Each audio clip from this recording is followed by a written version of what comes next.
ये हमारा एक एहसास है कि सिफारिश के बगैर जॉब नहीं मिलती।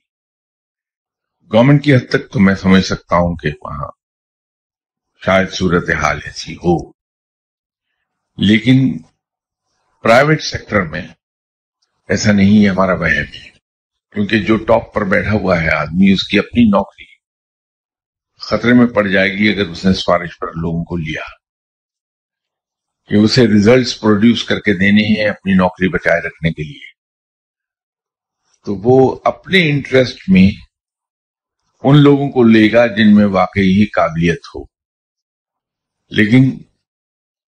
ये सब कहने के बाद ये मैं अर्ज कर दूं कि अगर एक शख्स की काबिलियत उस जॉब से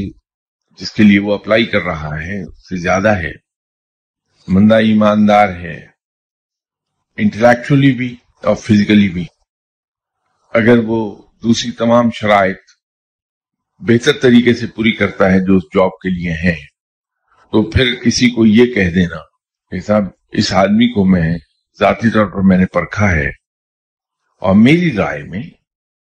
ये शख्स इस जॉब के लिए बहुत बेहतर है, आपके अदारे के लिए अच्छा साबित होगा, ये सिफारिश तो जायज है। और साथ ये कह दिया जाए कि मैंने इसे परख लिया है, सिफारिश करने से पहले आप इसे अपने स्टैंडर्ड पर खुद परख लीजिए, और अगर आप ये समझें कि आपके मयार से ये ज्यादा